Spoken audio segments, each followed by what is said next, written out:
Between 1943 and 1946, the United States Army hanged 70 of its own soldiers in Europe. 55 of them were black, in an army that was 8.5% black. Somebody signed the memo that made that possible. His name is on your grandfather's history books. He has a movie made about him. He has 2 ivory-handled revolvers in every photograph. You have heard his name 1,000 times. You have never heard this story. Meuse River Valley, eastern France. Night the 31 of August 1944, a Sherman tank sits dead at the shoulder of a broken road. Its engine ticks as it cools. Around it, silence. The kind of silence that comes only when men out of things to say. The men are Third Army. They have raced across France so fast the maps are still folded. 90 miles to their left, Paris is celebrating a liberation that is barely a week old. 100 miles to their front, the border of Nazi Germany waits behind hedgerows and dragon's teeth. The war, at this moment, feels like it could end by Christmas. But the tank does not move. Beside it stands a 58-year-old man in polished cavalry boots and a helmet that catches what little light the moon has left. 2 ivory-handled revolvers ride his hips. His name is George Smith Patton, Jr. He commands the 3rd United States Army. Tonight, at this dead engine, on this dead road, he is looking east toward a country he could enter tomorrow if his tanks had fuel. They do not. In his diary that night, he will write 2 words that carry the whole story. Logistics rot. He does not know it yet, but less than 3 months from now, on a Friday morning after Thanksgiving, in the courtyard of a 14th city chateau in a Breton village called Plumodon, a rope will drop, and a 21-year-old private first class from a quartermaster truck company, a young black soldier named James Hendricks, will die at the end of it. The rope will be lawful. It will be authorized. It will trace back, through court-martial paperwork and chain of command signatures, to a memo Patton himself signed 3 weeks before he ever reached this dead Sherman on this dead road. This is the story of that memo. To understand how a general who wanted fuel ended up sending a farm boy to the gallows, you have to understand who was really running the war behind the war. His name was John Clifford Hodges Lee, 57 years old, Lieutenant General. Classified 1909 at West Point, Patton's own class. Lee commanded the communications zone, Keene. If you have never heard of it, that is because history remembers armies with names, 3rd Army, 1st Army, 9th Army, and forgets the machine that fed them, and forgets was the machine. It ran every port, every warehouse, every truck company, every hospital, every railhead behind the front lines and in the European theater. But today, 1 out of every 4 American soldiers in Europe wore Lee's patch, not Patton's, not Bradley's. Lee was an engineer, a martinet, a man of severe personal discipline. When he was promoted to Lieutenant General, 3-star general, he painted 3 stars on the front of his helmet and 3 more on the back, so no one behind him would ever get bit. His subordinates called him quietly, out of hearing, Jesus Christ himself Lee. From his initials, JCH. Omar Bradley, commander of 12th Army Group, wrote 1 word about the man in his memoirs: despised. But Lee had something Patton did not have. He had autonomy. He reported straight to Eisenhower. His inspector general was not Patton's inspector general. His provost marshal was not Patton's provost marshal. When Patton's tanks died at the Meuse, Patton could scream at Eisenhower. He could scream at Bradley. He could scream at the moon. He could not scream at Lee. Not effectively, because Lee did not answer to him. Remember that. It matters later. 6 days before Patton's Sherman died on the 25th of August, 1944. 2 things happened in France at the same hour. The first, the Curson troops entered Paris. 4 years of Nazi occupation ended in a single afternoon. Photographs were taken, flags were raised, women kissed strangers on the Champs-Élysées. It became one of the images of the war. The second, the Red Ball Express is becoming operations. You have probably heard the name. You may not know what it actually was. Red Ball was not a plan, it was a panic. 28 Allied divisions had raced east so fast that no rail line, no pipeline, no port could keep up. Cherbourg was the only functional harbor in Allied hands, and Cherbourg was 500 miles from the front. Someone had to move the fuels and the food and the ammunitions across that distance by truck, and someone had to do it now. Arma planners locked themselves in a room and did not come out for 38 hours. When they emerged, they had a system. 5,958 trucks, 23,000 drivers, of whom roughly 3 in 4 were African American, because the segregated Army of 1944 assigned black soldiers to service units by policy. A one-way loop out of Cherbourg to Chartres, 54 hours a round trip, blackout lights called cat eyes. On peak day, the 29th of August, nearly 6,000 vehicles moved more than 12,000 tons of supplies down that highway. Here is what you are not told about Red Ball. It burned 300,000 gallons of its own gasoline every day just to keep itself running. It cannibalized its own tires and transmissions faster than the Army could replace them. Drivers pulled the governors off their engines and ran at 60 miles per hour on roads never designed for it. Trucks tipped. Trucks broke. Trucks were abandoned by the roadside because there were no tow trucks left to save them. The men behind the wheels did not sleep. They ate rations while driving with one hand. This is not the story of an American miracle. This is the story of 23,000 young men, most of them barely out of their teens, holding a broken system together with their own bodies. Red Ball worked because they refused to let it fail, not because anyone had designed it to succeed, and it was leaking. Rewind 11 weeks, the 5th of June, 1944, the day before D-Day. Somewhere in England, Patton stands in front of the Third Army. Men who have not yet crossed the Channel, who have not yet seen combat, who do not know the general in front of them is not supposed to be here at all. He speaks without notes. He never uses his notes. He does not need them. He tells them the ordnance men are needed to supply the gun. He tells them the quartermaster is needed to bring up food and clothes, because in here his voice picks up, and men who were there remember it precisely, because where we are going there isn't a hell of a lot to steal. The line gets a laugh. It was meant to. 9 weeks later, that line becomes the darkest joke of the war, because his quartermasters, the quartermaster corps he had just honored, in Lee's communication zones on Lee's watch, running Lee's Red Ball trucks, become the largest theft ring the United States Army has ever produced. Not because Patton misjudged them, because the system Lee built was too big for any one man to see, too big for any one general to police, too big, in the end, even for Lee himself. And here, in August of 1944, the same month his Sherman would die at the Meuse, Patton sat down and signed a piece of paper, a memo, 2 paragraphs addressed to his commanders. Alice Kaplan reproduced it in her 2005 book, The Interpreter. You can read it in the American National Archives today. The memo begins, "I am gravely concerned with the increasing number of crimes of violence against French civilians which are being committed within the Army, particularly by service troops." Service troops. Read that phrase carefully. In 1944, service troops meant supply. Service troops meant transport. Service troops meant overwhelmingly black. The segregated Army had put roughly 8 out of every 10 African-American soldiers in service units. When Patton wrote service troops, whether consciously intended it or not, he was writing about them. He continued, rape would carry the death penalty. Company commanders would inform every soldier. This was not a suggestion. This was an order from the commander of the Third Army, and it went down the chain the way any order goes down the chain into every court-martial room in his Secretary of France. And here is the part military historians will spend the next 60 years trying to explain.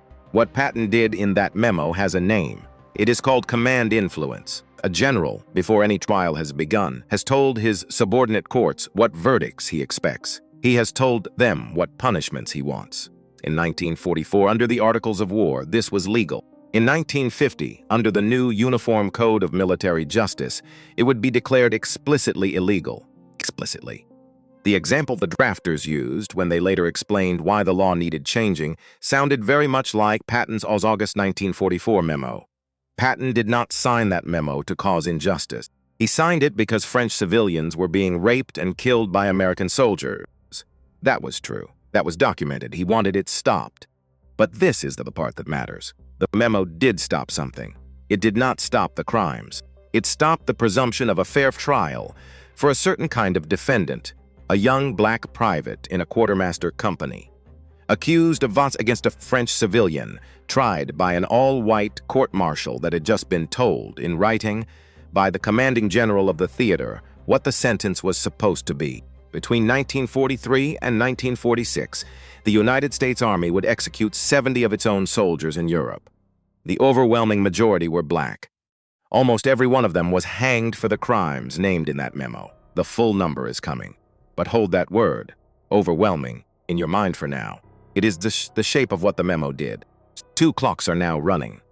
Clock 1 started ticking in August of 1944, the moment Patton's pen came off the paper.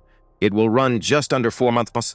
It will stop in the courtyard of a 14th century chateau on a Friday morning after Thanksgiving. Clock 2 started ticking on the 25th of the same month, the moment the first Red Ball convoy rolled out of Cherbourg. And the moment in Paris, the black market woke up hungry after 4 years of German occupation. It will run for years. It will outlast Patton himself. One clock was a legal machine designed to protect French civilians. The other was a river of gasoline, cigarettes, and canned meat, quietly leaving American depots and disappearing into the alleys behind the Rue de Rivoli. Both were set in motion by the same man in the same month, in the same theater of war. Neither could be stopped now, not by Patton, not by Lee, not by Eisenhower. Before we reach that chateau, before the rope drops, we have to understand the size of what was leaking. We have to see the black market as it was. Not a rumor, not a scandal, an economy. An economy that was already by the autumn of 1944 larger than the treasury of liberated France. That is where we go next. Paris, September 1944. The cafes on the Rue de Rivoli are open again. The awnings have been dusted off. The waiters have shaved. The tourists, American tourists in olive drab with rifles slung on their backs, have started coming in. They order coffee, real coffee, the kind that has not been available in this city at any price since the summer of 1940. They pay in cigarettes. One lucky strike on the table besides the saucer buys the coffee. 2 lucky strikes buy a glass of wine. A carton, a full carton of cigarettes buys a night in a hotel with a girl who was 4 months ago sleeping with a German colonel to feed her mother. The economy of Paris in September 1944 is not measured in francs. Francs are wallpaper. It is measured in American brands. A 5-gallon jerrycan of American gasoline in the alley behind that cafe will sell that same afternoon for $100, $1,944. That is roughly $4 for a French factory worker. It is more than an American private makes in a month. And there is not one jerry can for sale in that alley. There are dozens. There are pallets, hidden under tarps in courtyards, moved at night by men who 3 weeks ago were selling silk stockings to Wehrmacht officers, and who are now selling gasoline to whoever can pay. The Germans left Paris on the 25th of August. The black market did not leave with them. It changed suppliers. That is all. Now do the arithmetic. Third Army, under Patton. First Army, under Courtney's. Combined daily fuel consumption at the front, 800,000 gallons. That is the demand. The supply, everything the Red Ball Express can push out of Cherbourg on any given day, minus the 300,000 gallons the Red Ball itself burns just to run its own trucks. Even before anyone steals a drop, the mathematics do not close. There is not enough. There was never enough. And now the mathematics have a second column, a column no one at Supreme Headquarters wants to put on paper. The column labeled leakage. How much fuel is disappearing between Cherbourg and Chartres? No one knows exactly. The numbers change depending on who is writing the report and what career they are trying to protect. Estimates from Criminal Investigation Division files, later collated, suggest that during the peak months of the crisis, roughly 300 gallons of United States Army gasoline vanished into the Paris black market every month. Every month. That is 100,000 jerry cans. That is Patton's tanks. That is the winter offensive. That is Berlin by Christmas. And it is gone. Cigarettes are worse. In one 30-day period late in 1944, according to one researcher, a researcher whose numbers have been challenged by scholarly reviewers, so treat this as an order of magnitude, not gospel. Of the 11 million packs of American cigarettes shipped to the European theater in that month, 9.5 million were stolen and sold before they ever reached a soldier's hand. 9.5 million out of 11. Even if that figure is off by half, even if it is off by 2/3, you are looking at a rate of theft that has no equivalent in the modern history of the United States Army. And no one is holding the men at the top of it accountable, because there is no one man at the top of it.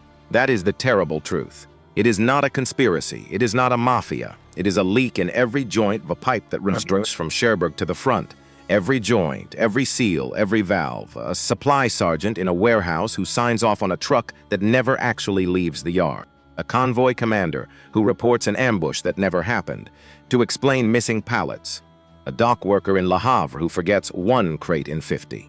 Multiply that by 10,000 men in the communications zone. This is what the numbers actually look like. Side investigators working in the shadow of the front will eventually document something worse than random theft. They will document rings, mixed rings.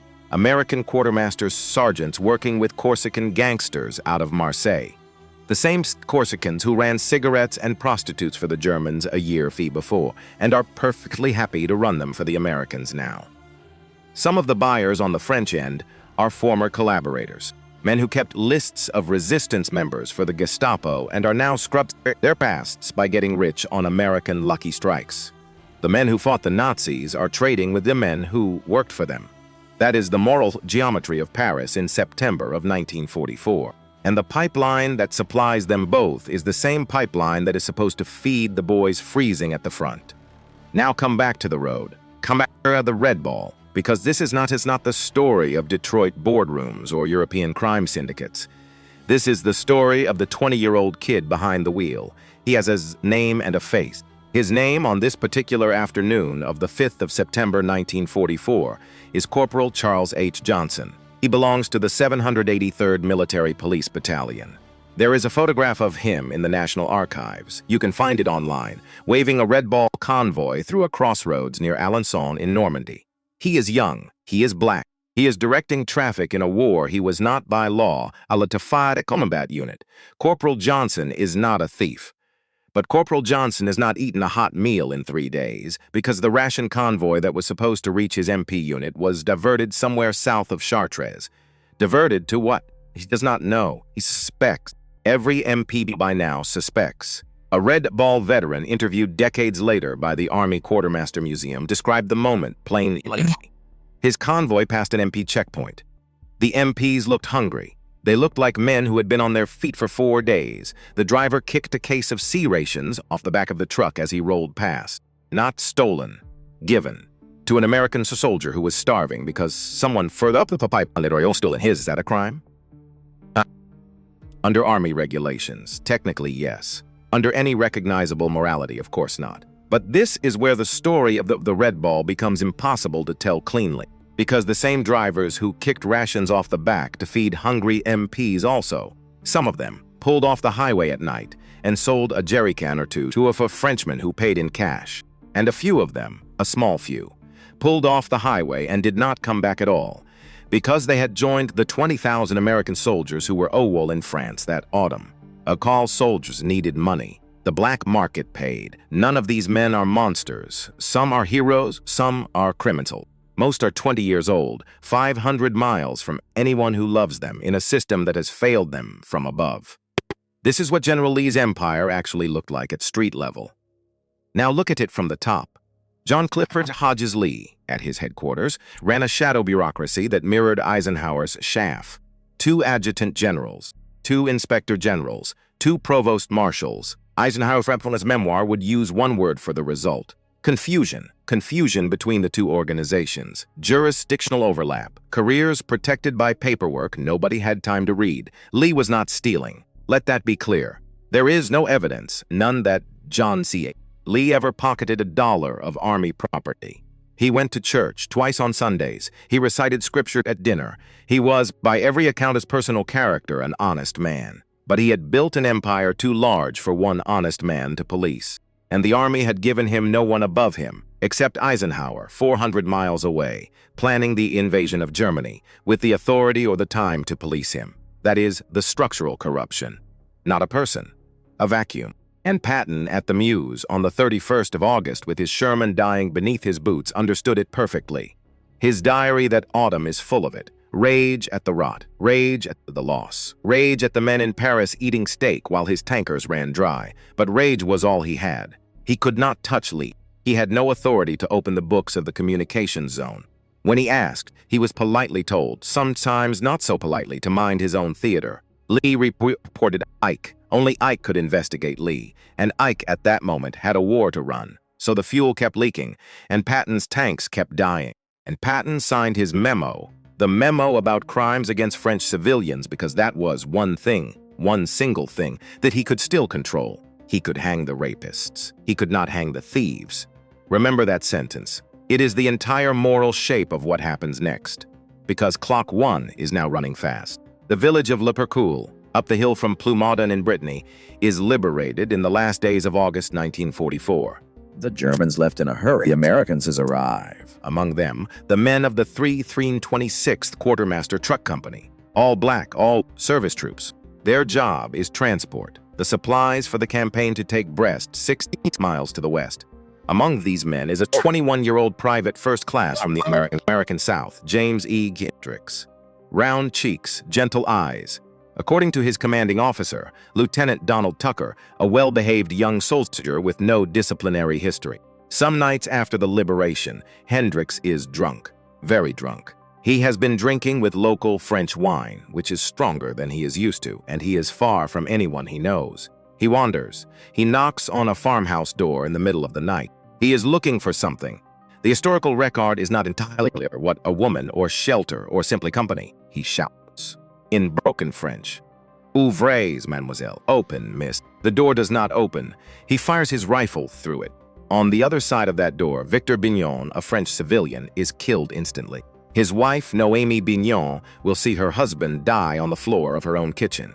Hendricks is arrested. He does not resist. He does not in any account deny what happened. He is drunk, he is scared, he is 21 years old. His court-martial takes place in Brittany under 8th Corps, which at that moment sits under Patton's Third Army. In a room that also happens to be, this is important, one of the standard court's martial rooms handling multiple cases of American soldiers accused of French civilians in that region. The interpreter for the trial is a Frenchman, 45 years old, a novelist from Saint-Brieuc. His name is Louis Guillou. Before the war, he wrote fictions of some reputation. During the German occupation, he barely ate. When the Americans asked for a bilingual local to translate his testimony, someone pointed to him. He speaks English beautifully, though he has been to England only once as a boy. Guillou watches the trial. He translates Noémie Bignon's testimony into English. He translates the American prosecutor's questions into French. He translates Hendricks's own words, halting, drunk, remembering, terrified, into a language the court can enter into the record. And he watches the verdict, guilty, death by hanging. Now, at the same time, a few miles away in the town of Les Nevins, another American shoots another Frenchman in another drunken argument. His name is Captain George P. Whittington. He is white. He is officer. The shooting happens in an open courtyard, not through a closed door. It is, by any legal standard, closer to murder than what Hendricks did. There are witnesses, there is a body. Whittington is court-martialed by 8th Corps, in the same room, with some of the same officers on the panel. He is acquitted. Louis Guillou is in that room too. He translates that trial as well. And after it is over, he goes back to his lodgings in Brittany and he writes in his private diary that he cannot understand what he has just seen. He cannot reconcile it. 2 men, 2 shootings, 2 drunks, 2 French dead, 1 rope, 1 handshake. He will carry that memory for the rest of his life. In 1976, more than 30 years later, he will publish a novel called OK, Joe. It fictionalizes what he saw. He gives the characters different names, but the shapes of the story is unmistakable. It is the shape of the 2 trials, and it is the shape of American justice in liberated France. Nobody read it. Not in America. Not in English. Not for another 29 years. Then, in 2005, an American scholar named Alice Kaplan, a professor of French whose father had been a prosecutor at Nuremberg, pulled Guillou's diary and his novel and, most importantly, the actual court-martial transcripts out of the National Archives. And she wrote a book called The Interpreter. And in that book, she laid out the numbers. Here they are. Between 1943 and 1946, the United States Army executed 70 its own soldiers in the European theater, almost all by hanging. 55 of those 70 men were African American. 55 out of 70 is 79%. African American soldiers in that army at that time made up 8.5% of the force. Do the ratio in your head. A black soldier accused of a capital crime in the European theater was statistically executed at a rate roughly 9 times higher than his share of the force. The overwhelming majority of the 55 men hanged were convicted of rape or of murder against French civilians. In other words, exactly the crimes that Patton's August 44 memo had told his commanders required the death penalty. The memo had done what memos do. It went down the chain. It reached the courts. The courts read it. The courts obeyed it, and the ropes came out. You cannot draw a line in law that connects Pat's pen to Hendrix's neck. Patton did not sit on that court-martial. Patton did not sign Hendrix's execution order. That would come from a different chain. But you can draw a line in evidence. You can draw a line in cause and effect. The memo went out in August. The court-martial machinery it activated, in a segregated army with almost entirely white judge advocates, did what a segregated army would do under a general order that had, in effect, pre-announced the sentence. It hanged black boys. It let white officers walk. Not because every officer in the JAG Corps was a racist, not because every court was corrupt, but because the system had been told, in writing from the top, what the correct answer was, for a certain kind of crime that was, in that army, disproportionately going to be charged against a certain color of defendant. That is command influence. That is what the 1950 Uniform Code of Military Justice would eventually make illegal. 6 years after Hendrix was hanged. Now hold both clocks in your mind at once. Clock 1, August 1944, Patton's memo. November 1944, Hendrix in a rope, a line you can draw with your finger from a signature at 3rd Army Headquarters to a courtyard in Plumadania. Clock 2, August 1944, the red ball begins. September 1944, the Paris black market begins to eat the pipeline alive. Autumn 1944, 300,000 gallons of gasoline a month disappearing, and no rope, no hanging, no death sentence, ever. For a single officer at a supply depot, there are courts-martial for supply theft, hundreds of them. Some officers get 5 years, some get 10. A handful of enlisted men get more. But of all the men the American Army hangs in Europe in those years, none, not one, is hanged for what everyone knows is the greatest theft ring in Army history. The rope is reserved for the boys who shot Frenchmen while drunk. Now, at the end of Cloctas' first act, comes the 16th of December, 1944. Ardennes Forest, Belgium and Luxembourg. The German army, the army that everyone at Supreme Headquarters had assured themselves was finished, launches its last great offensive of the war, what we called the Battle of the Bulge. The 28th Infantry Division holds a section of front called the Skyline Drive. Within hours, they are overrun. Within days, thousands of American infantrymen are cut off in freezing forest, in temperatures that will drop to below 0 Fahrenheit. K rations run out. Medics run out of morphine. Ambulances cannot get through. Men die in foxholes with their eyes open, frozen to their rifles. At the same hour, 600 miles to the west, in the alleys behind the Rue de Rivoli, an American Lucky Strikes selling for the price of a French factory worker's weekly wage. A carton of them is selling for a small fortune. And somewhere in a warehouse behind the Norman coast, we cannot name the exact warehouse. We cannot name the exact truck. But the SIL files leave no doubt that scenes like this were happening. Supplies that should have been rolling east were being unloaded into private hands. You cannot connect any single death in the bulge to any single stolen jerry can. That is a bridge no historian is allowed to build. But you can put both facts on the table beside each other. Both are true. Both happens in the same week. Both happened in the same army. Both happened under 2 generals who despised each other and could not touch each other, one of whom had already signed the memo that would hang the wrong men. By the end of December 1944, this is what the war looks like from a certain angle. In Brittany, they are still shooting men. In Paris, they are still selling cigarettes. In Ardennes, they are still dying. And in his diary at his headquarters, George Patton is writing about relieving Bastogne, a feat that will become deservedly one of the great American military achievements of the war, while his supply lines rot behind him and his memo continues to send black boys to French gallows. Both are Patton. Both are the same year, the same theater, the same signature. He does not draw the connection in his diary. He may never have drawn it in his life. He would die too soon to sit in the PC and think through. Louis Guillou drew it, in a diary, in Saint-Brieuc, in a language nobody in America would read for 60 years. That is the terrible symmetry at the middle of this story.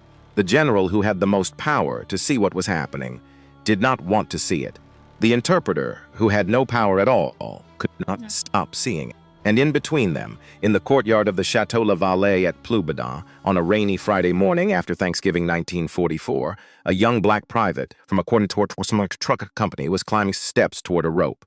His unit, the 333 to C6th, had by then moved on to Belgium, to Holland, to the front.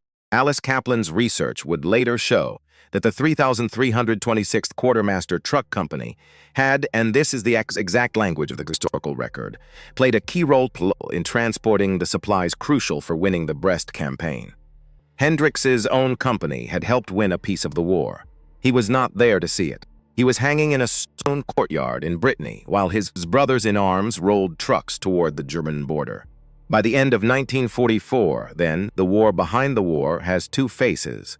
One face is the black private in the rope, killed for a single drunken shooting, sentenced by a court that had been pre-instructed from the top what to do. The other face is the white officer at the communications zone warehouse, still on the job, still signing manifests, sitting on a Swiss banquet. Nobody in Patton's headquarters had the authority to open. Every general at the top of the American war knew what was happening. None of them could break the arrangement, because the arrangement had been built into the army itself, at the level of who reported to whom, at the level of who could be punished and who could not, at the level of what a general order could do and what it could not touch. Patton will die soon, sooner than anyone expects, before the biggest black market trials even reach a verdict, and the machine he helped build, the memo, the courts, the rope, will outlive him by more than 3 years. It will hang its last black market convict, a soldier named Manuel Martins, in 1947. 2 years after the war has ended, 2 years after Patton is in his grave at Ham, we are about to walk into the aftermath, into the survivor, into the ledger of who paid and who did not, because the last part of this story is not the crime. It is the peace, and the peace was more unjust than the war. Spring 1945. The war in Europe is ending. Everyone can feel it now. The Rhine has been crossed, Cologne has fallen. The Ruhr pocket is closing around 300,000 German soldiers who will surrender in a few weeks. In American newspapers, the maps have arrows that point in only one direction, east, into the heart of a Reich that is dying by the hour. And in 100 requisitioned buildings across France and Belgium, former town halls, former schools, former courthouses that 6 months ago were flying swastikas. American courts-martial are grinding through their dockets, not the murder cases. Those, most of them, are already finished. The ropes have dropped. The men in the grave.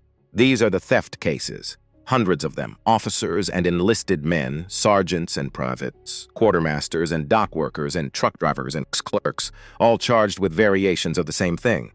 Diversion of government property, fraudulent requisition, conspiracy, larceny of military supplies in time of war. We do not know the exact number. Nobody does. The Judge Advocate General's records survive, but they were never fully collated. Kenneth Alford, an American researcher who spent decades in those files, claimed in a 2015 book that these cases DC became, his words, the largest general court-martial in all of military history.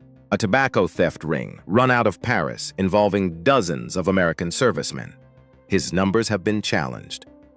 A reviewer at George Mason University, writing in a scholarly journal 3 years after the book came out, pointed out that Alford's sourcing is inconsistent and that some of his figures don't survive contact with the archival record. So we cannot lean on Alford's specific counts. But this much is stable. Hundreds of American soldiers tried for supply theft in Europe in 1945. Most received prison sentences. A few years, sometimes more, dishonorable discharges, forfeiture of pay, almost none were hanged. Now, recall the number from earlier, the 55. 55 black soldiers hanged for violence against French civilians. 0 white supply officers hanged for stealing the fuel that killed American soldiers in the Bulge. That is the ledger. That is the peace. There is one exception, one name that has to be spoken, because he is the punctuation mark at the end of this story. Manuel Martins. The war has been over for 2 years. It is 1947. The occupation of Germany has settled into its rhythms. American soldiers are still there, running black markets that never quite closed after VE Day. Cigarettes, coffee, chocolate, watches.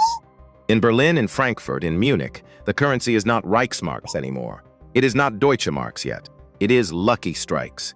Still, according to Kenneth Alford's research, Manuel Martinez is caught, convicted, and hanged for armed robbery committed in the course of a black market operation. The war is over. The Third Reich is finished. But an American Army rope in 1947 still comes out for the right kind of defendant. The black market itself will not fully die until 1948 or later, when the German economy stabilizes under currency reform and the buyers finally dry up. Not because any general defeated it, because the war ended and the port of Antwerp opened and the railroads were rebuilt and eventually the pipes stopped leaking because there was nothing valuable enough left to steal. That is how black market ended. Not with justice, with economics. Now opened the ledger of the survivors, John Clifford Hodges Lee. He is never investigated, not officially, not seriously. His name comes up in 100 CID files, always at the edge of the story, always as the man in whose zone Tizian that occurred, never as the target of the inquiry. Eisenhower moves him to command American forces in Italy in 1945. He serves there through 1947. He retires with a lieutenant general's pension and a spotless personnel file. Then he does something no one who worked under him would have predicted. He devotes the last 11 years of his life to a Christian lay organization, the Brotherhood of St. Andrew, an Episcopal men's ministry.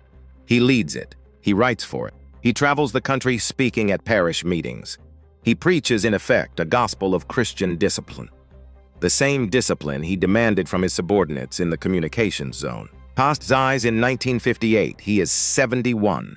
The obituary calls him, the exact phrase, an administrator of the highest character. The empire he built and could not police is not mentioned.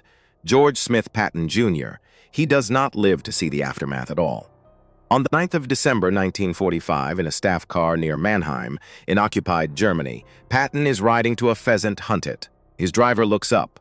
A truck is turning across their lane. There is not time to stop. The impact throws Patton forward. His head strikes the metal partition between the front and rear seats. His spinal cord is crushed at the third and fourth vertebrae of his neck. He is conscious. He is paralyzed from the neck down. They take him to a military hospital in Heidelberg. He lives 12 more days. He tries briefly to be Patton about it. He jokes with the nurses. He asks about his dog Willie, the bull terrier, who had followed him across France and Germany. On the 21st of December, 1945, at 10 minutes to 6 in the evening, his heart stops in his sleep. He is buried at the American cemetery at Ham in Luxembourg, the cemetery of the men of the Third Army who died in the Battle of the Bulge. He had said more than once during the war that he wished to be buried with his men. His grave stands at the head of the ranks. The stones behind him, all the way to the tree line, are the men his memo could not protect and could not have hanged if he had wanted to. His last diary entry from the autumn before the accident contains one sentence that every biographer eventually quotes. "Another war has ended, and with it my usefulness to the world." He never wrote about Hendricks, not once, not that we know of. The court-martial machinery he had set in motion in August of 1944 kept turning for 2 more years after he was in the ground. Louis Guillou, he goes home, to St. Brieuc in Brittany, the town on the coast where he was born. He writes. He publishes. He is respected in French literary circles, but never truly famous. He carries the memory of those trials, of Hendricks and Whittington in the same room, of the 2 verdicts, and it becomes slowly the wound around which his final years of work are organized. In 1976, 3 decades after the war, he publishes a novel called OK, Joe. It is at last the story of what he saw, fictionalized, names changed, but recognizable to anyone who knew the courtrooms. It sells modestly in French in France. It is not translated into English for another 29 years. He dies in 1980, quietly in the town where he was born. He did not live to see his book be believed. Alice Kaplan, an American academic, a professor of French, the daughter of an American lawyer who had prosecuted Nazis at Nuremberg, a man raised, in other words, in the belief that the United States was the country that tried the crimes of others, not the country that hanged its own boys by ratio of skin color. Kaplan finds Guillou's novel. She reads it in French. She goes to the National Archives in Maryland. She pulls the court-martial transcripts. She pulls the JAG statistics. She lays the numbers next to Guillou's narrative, and she confirms, with archival paperwork, every terrible thing his novel had implied. She publishes The Interpreter in 2005, 61 years after Hendricks died. The family of James Hendricks. They were never told properly what happened to him. Not the whole truth. For decades, the Army's letter home said what those letters always said, that their son had been convicted of a crime, that the sentence had been carried out. It did not say where he was buried. It did not tell them the story of the courtroom. It did not mention the memo. Kaplan tracks them down in the American South. She sits in living rooms with cousins and nephews and shows them transcripts. She tells them where he lies. Somewhere near Plumaudan, in an unmarked plot in a repatriation cemetery, along with the other men the American Army hanged and did not want back. The family, when asked, says one thing: they would like his remains brought home. The remains have not been brought home. Captain George P. Whittington, the white officer who shot a Frenchman in an open courtyard in Lesneven and walked out of the same room in which Hendricks was condemned to die. He returns to civilian life. Details fade from the record. Kaplan devoted an entire chapter of her book to searching for him, and the chapter is titled, "With a Precision That Lands Like a Slap, Whittington's Peace." He got his peace. There is one final turn to this story, a twist that vindicates nothing and no one, but that has to be spoken because it is true. The mechanism Patton used in his August 1944 memo. Command influence, a commanding officer instructing his courts what verdicts to hand down, was made explicitly illegal by the Uniform Code of Military Justice in 1950. 6 years after the memo, 5 years after Patton's death, the example the drafters used in explaining why the law needed to exist was not named as Patton, but it did not need to be. Anyone who had served in the European theater knew, and more than that, the extraordinary combat performance of black soldiers during the Battle of the Bulge, the Red Ball Press, and other service units who volunteered to fill the emergency infantry gap and who fought with a courage that even Southern white officers were forced to acknowledge, became part of the political weight behind Harry Truman's executive order in 1948 that ended racial segregation in the American armed forces. The machine Patton had helped build, the memo, the courts, the ropes, helped indirectly create the pressure that dismantled the machine itself. He did not live to see it. He would not have understood it, probably. But it happened. Close the ledger now. And look at the names at the bottom of the page. James Hendricks, Private First Class, 3326th Quartermaster Truck Company, 21 years old, somewhere near Plumaudan. 54 other African-American soldiers executed by their own army in Europe, buried in unmarked plots in a segregated hillsides somewhere in France. Noémie Bignon, widow of Victor Bignon of La Percoule. She testified. She went home. She does not appear again in the historical record. 23,000 Red Bull drivers, most of them black, most of them younger than the century. A handful became sergeants. Almost none of them have names in the official histories. Louis Guillou, interpreter, novelist, the only witness who wrote it down while he could still remember every face. Look at those names, and look at the names above them.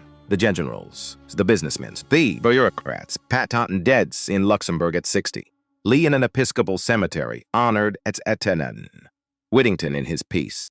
The man who saw the injustice most clearly was written out of history for 60 years.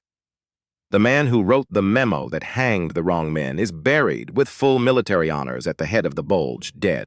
The man who ran the empire whose leakage killed some of those Bulge dead, retired with a pension, took up religion and led a Christian brotherhood into the Eisenhower years. Between the black private hanged for shooting a farmer while drunk and the white captain acquitted for shooting a farmer while drunk, is one memo, one signature, one courtroom. None of it was ever explained. Not by Patton, not by Lee, not by the Army. The black market itself was not brought down by any general. It was brought down by the port of Antwerp opening in November of 1944, by the French railways being repaired, by portable pipelines finally reaching the front, and after the war, by the collapse of the buyers when the French economy came back to life.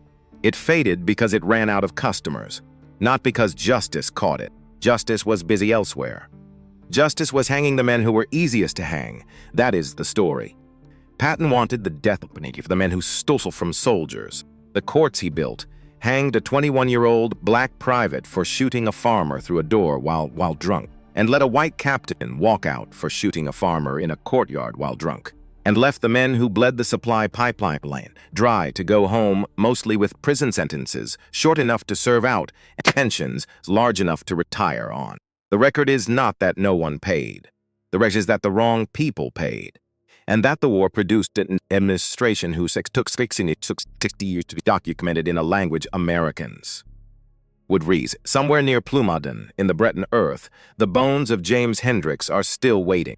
His family is still waiting for him to come home.